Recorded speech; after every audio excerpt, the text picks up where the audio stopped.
Sorry, you guys. Okay. I was trying to do this earlier, but I was interrupted by my boyfriend who is spending his day with his kids because it's Father's Day, you guys. I did get my fire started.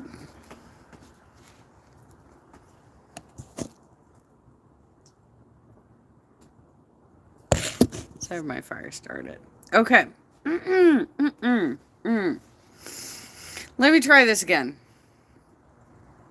Hopefully, I'll have enough light because it's like dusk, right? So, on October 2nd, 1926, Captain Harold D. Campbell, who happened to be the current United States record holding pilot for the most hours in the air without mishap, and Lieutenant W.J. Wallace of the Marine Corps Aviation Station, headquartered in San Diego, flew this. By the way, this is off the wall death in Yosemite. Okay, flew to the Havilland biplanes over Yosemite Valley.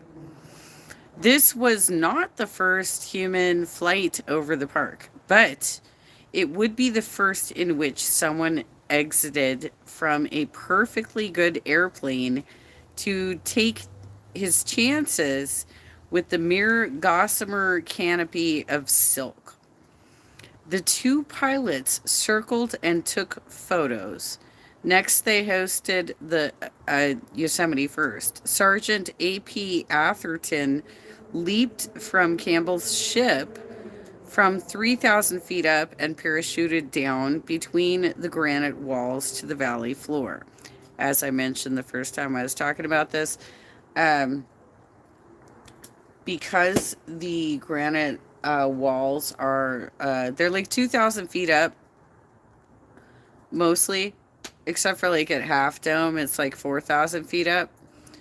And so because and they also have these two canyons leading into Yosemite Valley. One of them is Tenaya Canyon, and the other one is like Little Yosemite Valley. It's the one that comes in from Nevada Fall and Vernal Fall.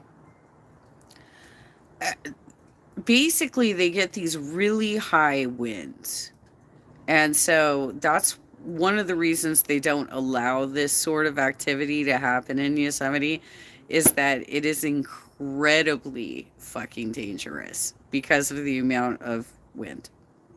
Okay. The two pilots circled and took photos. Next, they hosted a Yosemite First. Sergeant A.P. Atherton leaped from Campbell's ship from 3,000 feet up and parachuted down between the granite walls to the valley floor. Even as early as 1926, so this is around the time that they were building the Awani Hotel, y'all. Atherton was already a bit of a skydiving addict. This was his 13th jump, and this jump went off as smooth as silk. Over the years, people bent on escaping the humdrum have pummeled Yosemite with bizarre ways to play. So bizarre that John Muir, who died probably 20 years before the story that we're talking about, by the way, a risk taker himself, has likely rolled over in his grave so often that he has caused a local seismic phenomenon. As I said the first time I was trying to do this live stream, my brother, okay, so there is an actor in Yosemite, his name's Lee Stetson, who does monologues of John Muir. He does like 2 hour long monologues of his life story, the Hetch Hetchy story, the Stikine. I've told the story of Stikine before. And other tales of what happened in the region, right?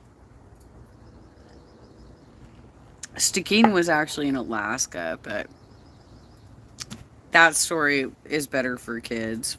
And I was a kid when I heard it. Over the years, people bent on escaping the. Okay, I already did this. But perhaps no form of recreation has proven more controversial than base jumping.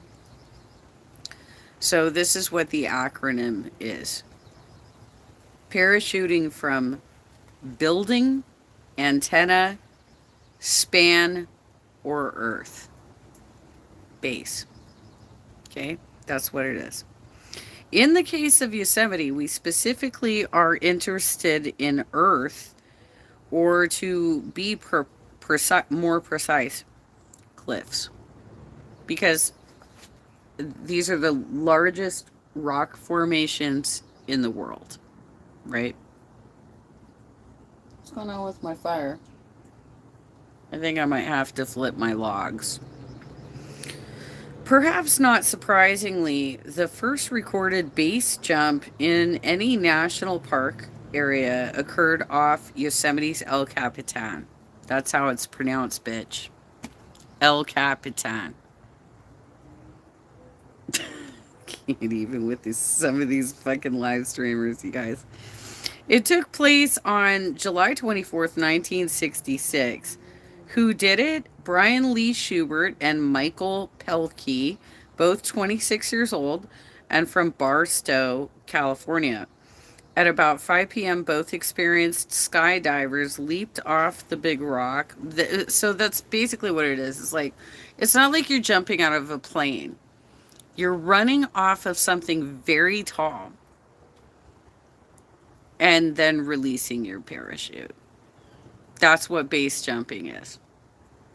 Or like they said, it's like antennas. It could be it's anything that's really fucking high up, and you jump off it and then release your parachute.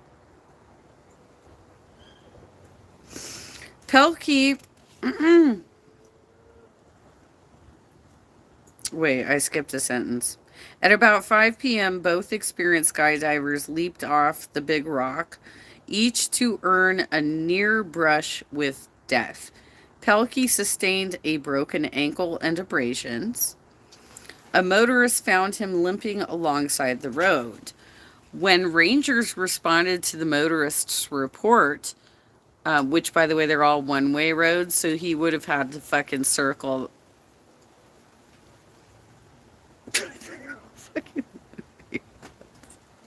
He would have had to circle back, cut over, get to the visitor center. I can totally visualize this. Anyway, responded to the motorist report. Pelkey informed them that his partner lay more seriously injured at the base of the monolith. Schubert, the rangers soon found, had sustained a broken leg and a broken foot. You know what?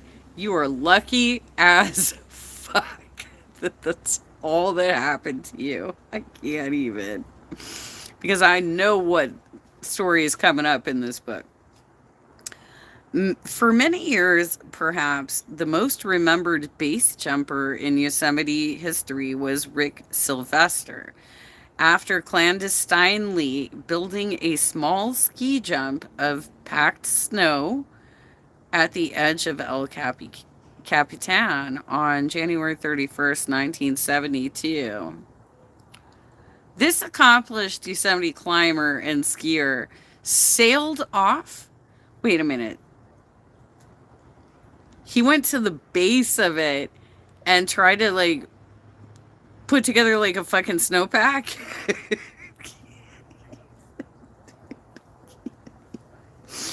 Okay. All right. Okay. And a skier sailed off the summit. He kicked free of his skis and headed. He kicked his skis off. Okay. He kicked free of his skis and headed his parachute to the meadow below. That would be Bridal Veil Meadow. That's below El Capitan.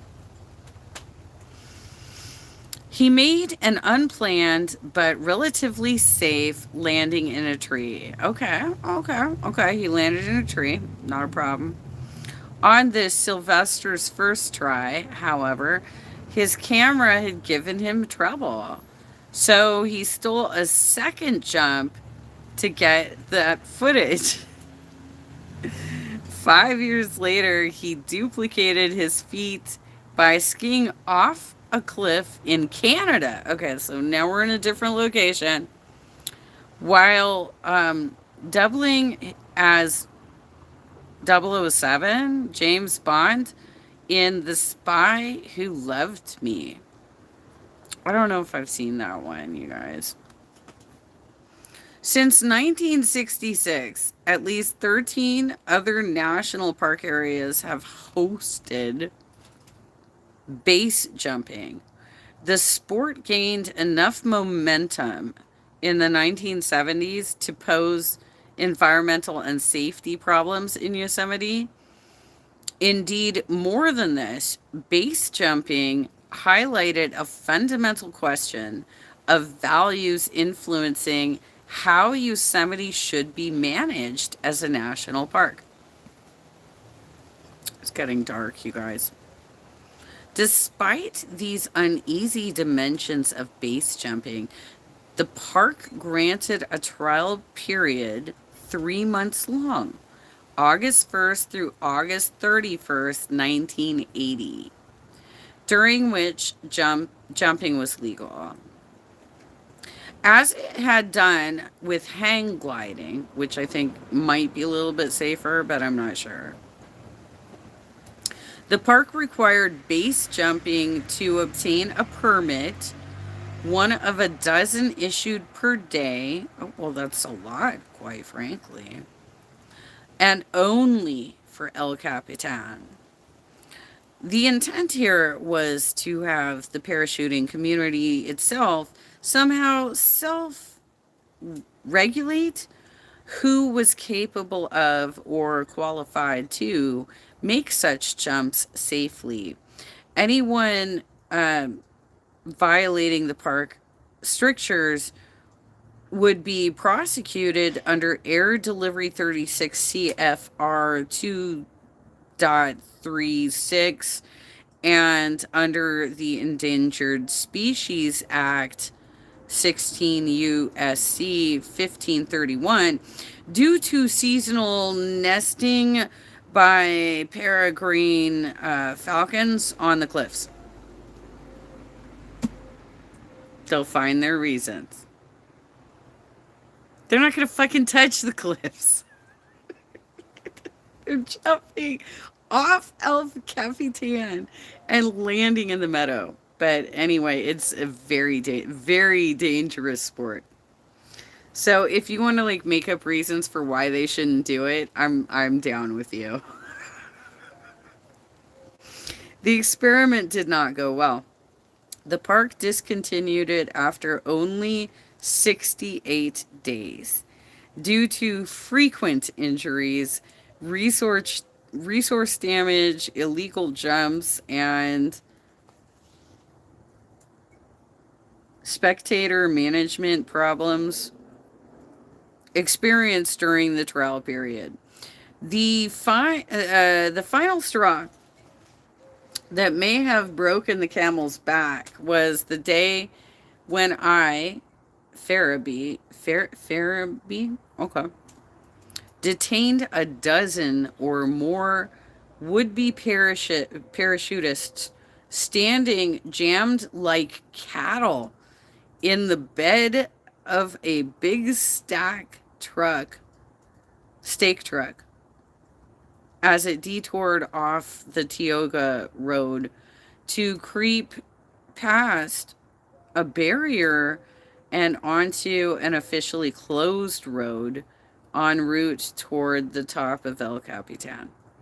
The group's intent was to perform a mass base jump that would be filmed for the popular TV show That's incredible. I used to watch that when I used to watch that when I was a kid, you guys.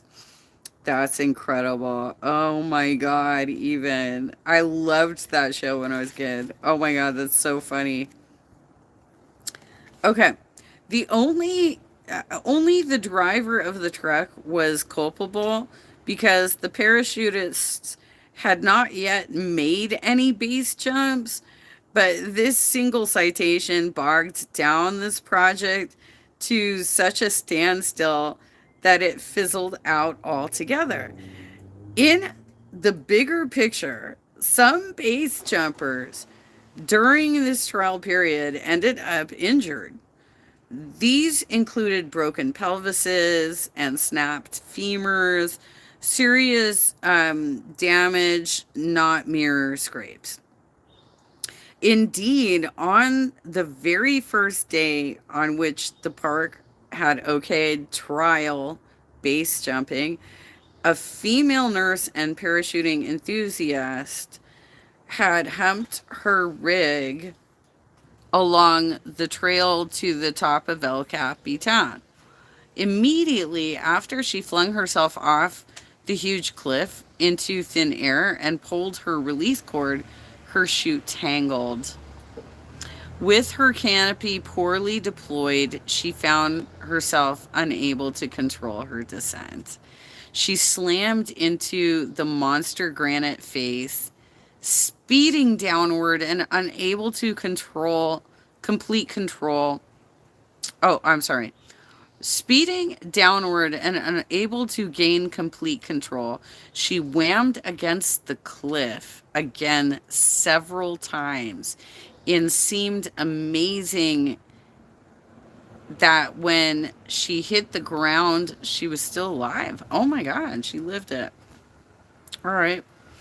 Park rangers carried her to the Valley Clinic, which, by the way, I've been there too. Like, I went there with food poisoning, and they're not. It's like it's a fucking like trailer home. It's like it's nothing there. It's not helpful. If you have a medical emergency in Yosemite, you're kind of on your own. Okay. There, Dr. Jim Wergler went to work to piece her back together. One of her many problems was the traumatic near total amputation of her nose. Ah, sad for you, girlfriend. Oh my God. It was still present. Wergler later told me, okay, so this is a quote from Jigleri. Okay. But it now dangled off her face by a thread of skin. Like some useless appendage that her body was attempting to reject. They could have sewed that bullshit back on, don't you think? I think they could have. Wergler trained as a surgeon and with experience as a military physician in Vietnam, explained that never before in his medical career upon had he ever been called upon to reattach anyone's nose.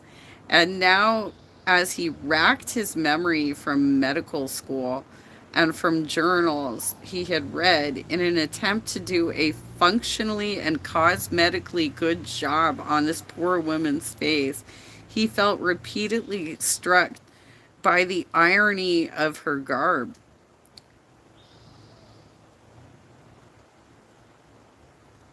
She was wearing a unique t shirt, now a very bloody t shirt. Despite all the gore spattered across it, the shirt's bold print remained all too legible. It proudly read something like, "First woman to base jump off El Capitan." Yeah, and you lost your nose. Someone at the clinic proved unable to resist the urge to photograph. Oh my god, you guys are terrible. Someone at the clinic proved unable to resist the urge to photograph her. Her ironic and grisly snapshot hung on the wall there for years.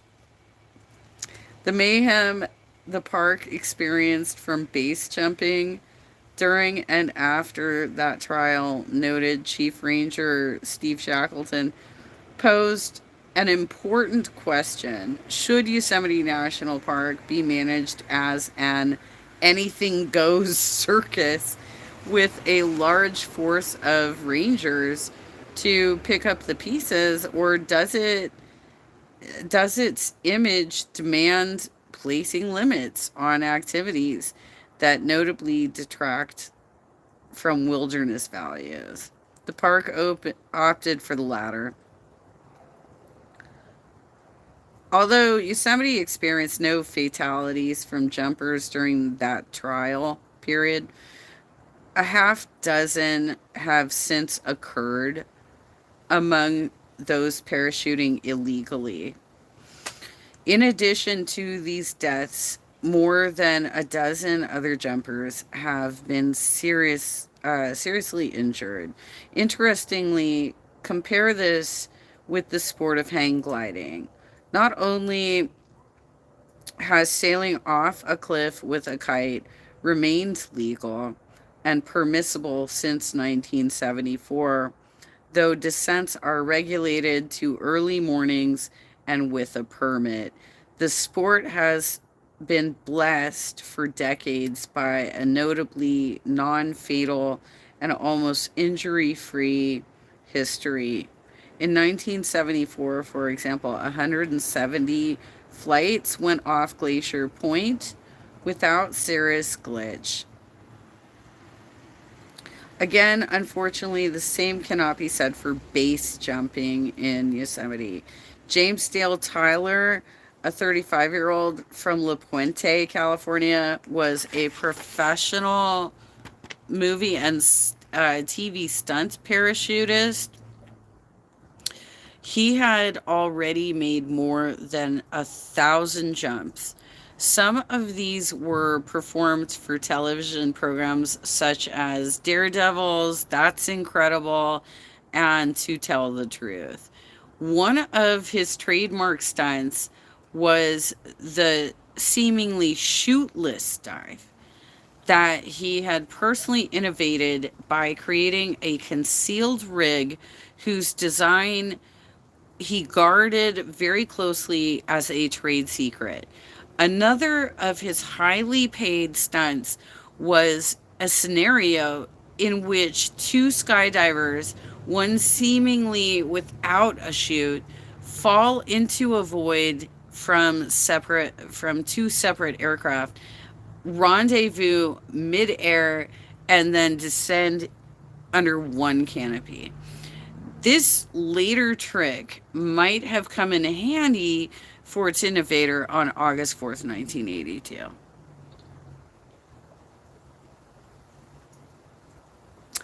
At 6:30 p.m. on that day, Tyler prepared for an illegal leap off Half Dome with fellow thrill seekers 27-year-old Howard G. Dunklin and 20-year-old Patrick Tierney. Let me just give you an idea of, like, first of all, okay, so they're going to be doing this, like, really complicated fucking physical move, right? In order to get to the top of Half Dome,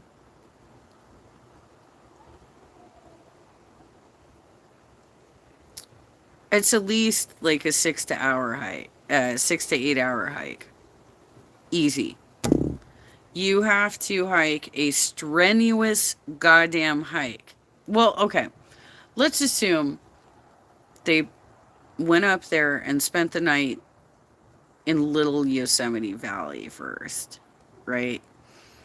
They got like a High Sierra Pass. I camped up by like Little Yosemite Valley and then did the shorter walk. Like, you're not doing it all in one day, right?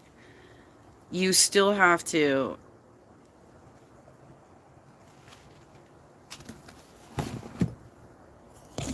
Let me. I can't pause it on YouTube, can I? I have a picture. I've got a fucking picture of this. If you look at what you have to do to get up Half Dome, they basically have these. It's like railings, ropes that they put on the side of Half Dome during the summer months. It's only open during the summer, and you can only do it with a permit to get up there. And you cannot go up there if there is a single cloud in the sky, because this is the highest point in the valley. And so, if there is a single cloud in the sky, there is a risk of it being struck by lightning, and you have no fucking protection. It is incredibly physically difficult to pull yourself up this incredibly steep dome on these railings. And every time somebody passes you, you have to hold off to the side. You have to hold off to the side, let them pass you by, and then keep going back up, right? So you are basically walking like this, right? Up a fucking dome. This is so crazy that that's where they picked it, because that's the only way you get up there.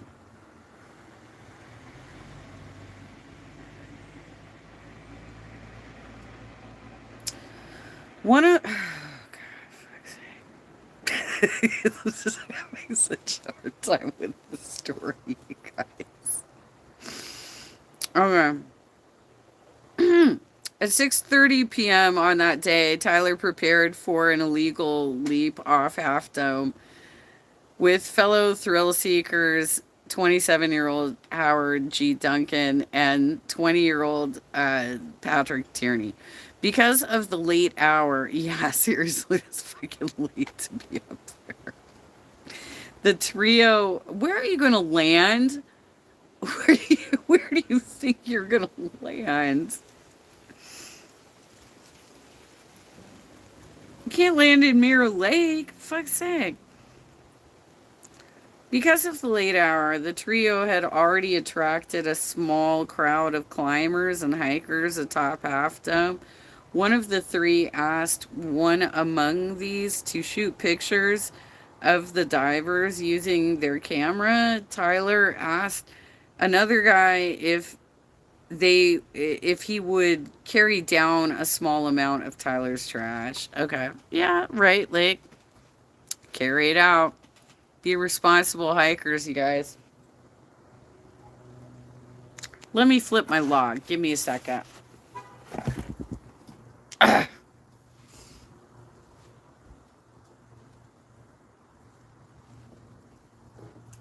My log's like burning out. Come on. Come on, log. Do your business. Keep me warm. It's campfire time. It's campfire time. All right. Where was I? Where was I? The crowd soon metamorphosed.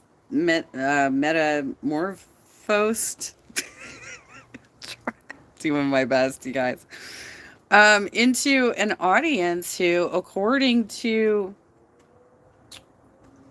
witness accounts in the park's incident report, now listen to a brief but cocky lecture by James Tyler on what the three would be doing once they skydived off the world famous rock.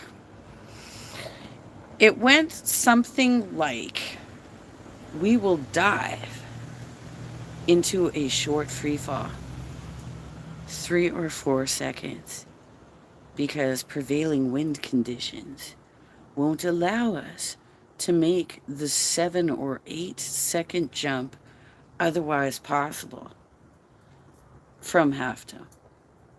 We'll coordinate our jumps at 5 second intervals. It will take us 4 or 5 minutes before we land on the meadow north of Half Dome. What year was this? 82. The meadow north of Half Dome. Are we talking about like the meadow that's like right in front of Curry Village? That it might be that one. Mm-mm.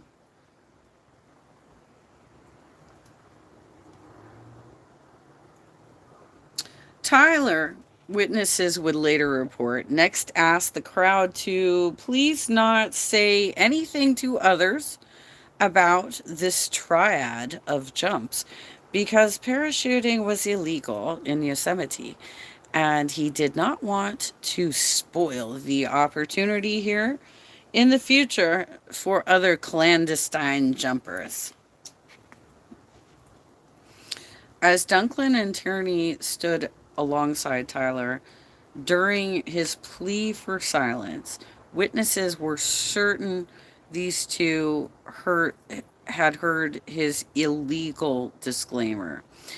The three adventurers made their final preparations and then held hands. There's a period there. My apologies. Tyler next pulled out a walkie talkie and confirmed with a feminine voice below that she would be ready to pick up all three within 2 minutes after they hit the landing zone. First of all, they're not even supposed to be fucking in that meadow. The meadow has a boardwalk on it. You're not supposed to be walking like directly in the meadow because you're like damaging it. All right, guys. At about 7 p.m., this better have been fucking like June because you got no fucking light in the valley, period, that late at night. Because the walls are too tall. Like you probably have light on the top of Half Dome, sure, but like that valley is so fucking deep. There's no light in the valley. So how are you going to land successfully if you have no fucking light? At about 7 p.m., Tyler threw himself off Half Dome. Dunklin quickly followed. Tierney, who had retrieved the trio's camera, spiraled down last. The latter two men made good landings east of Mirror Lake. What the fuck is east of Mirror Lake?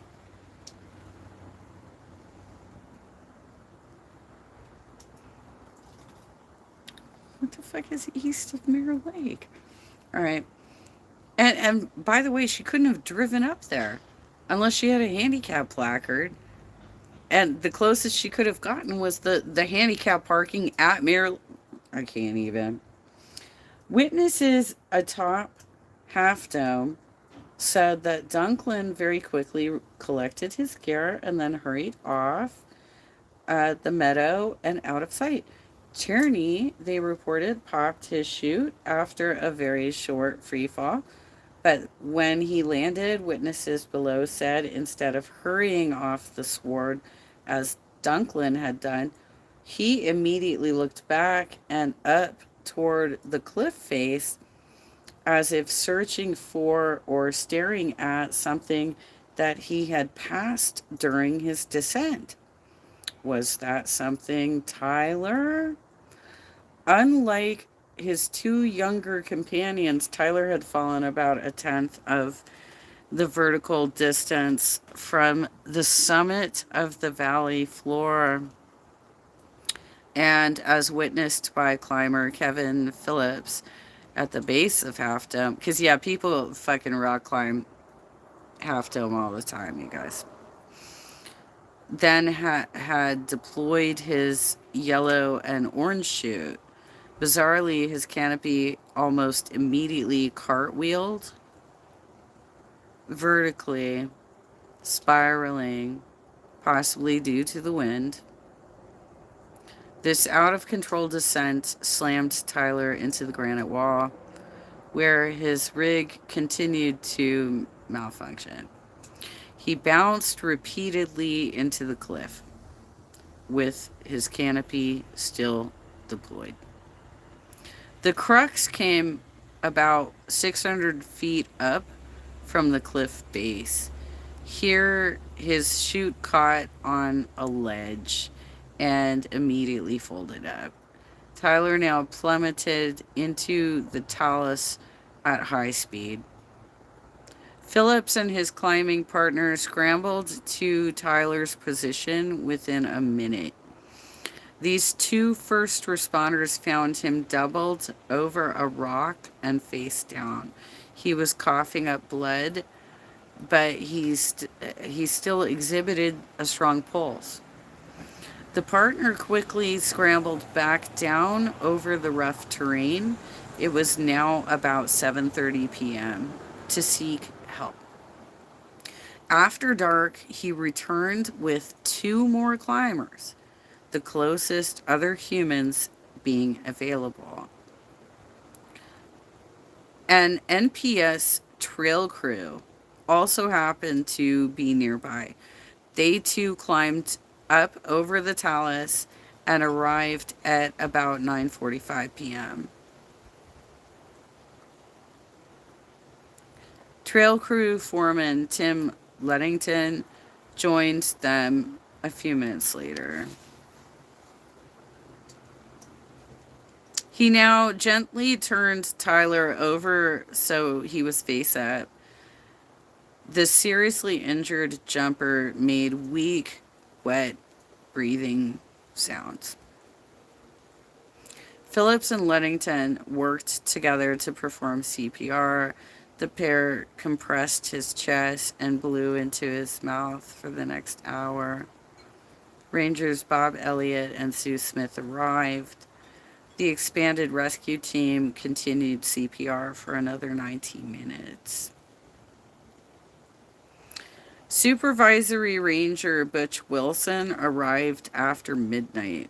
He examined the large amount of dried blood on the right side of the victim's head and then searched for a pulse. He found that Tyler now lacked even a carotid. I don't know if that's a typo or if I just don't know that word. Carotid pulse. This the last pulse to vanish. That's in parent. Wilson instructed the team to go through all of the CPR protocols again. Then he radioed their findings to the Yosemite Medical Clinic far below. At 1:10 a.m., 6 hours after Tyler whammed into the rocks ahead of his trailing streamer of nylon, Dr. Brian Roberts ordered CPR to be halted. James Dale Tyler had become the park's first base jumping fatality. Look, there's actually quite a few.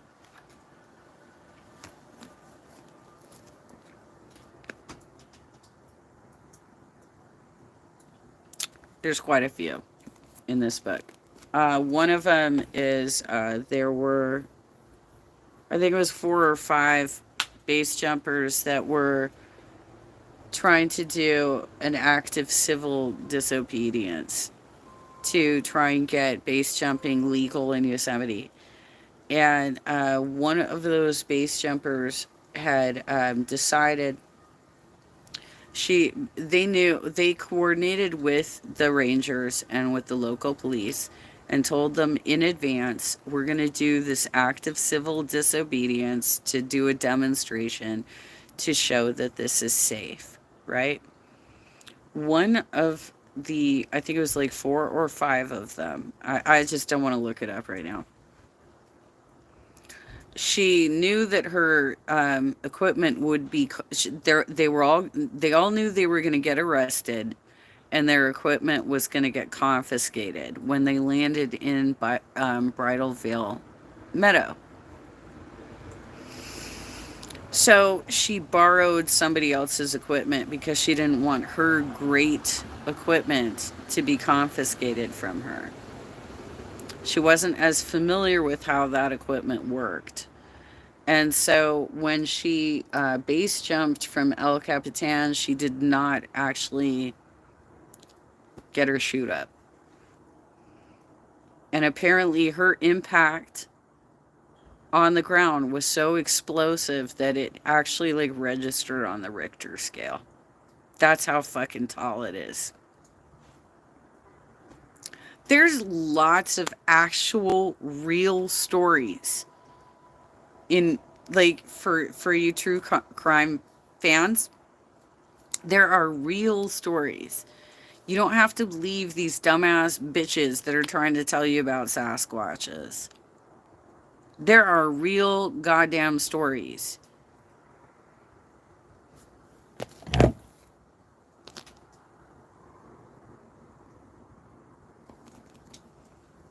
Pick up a goddamn book.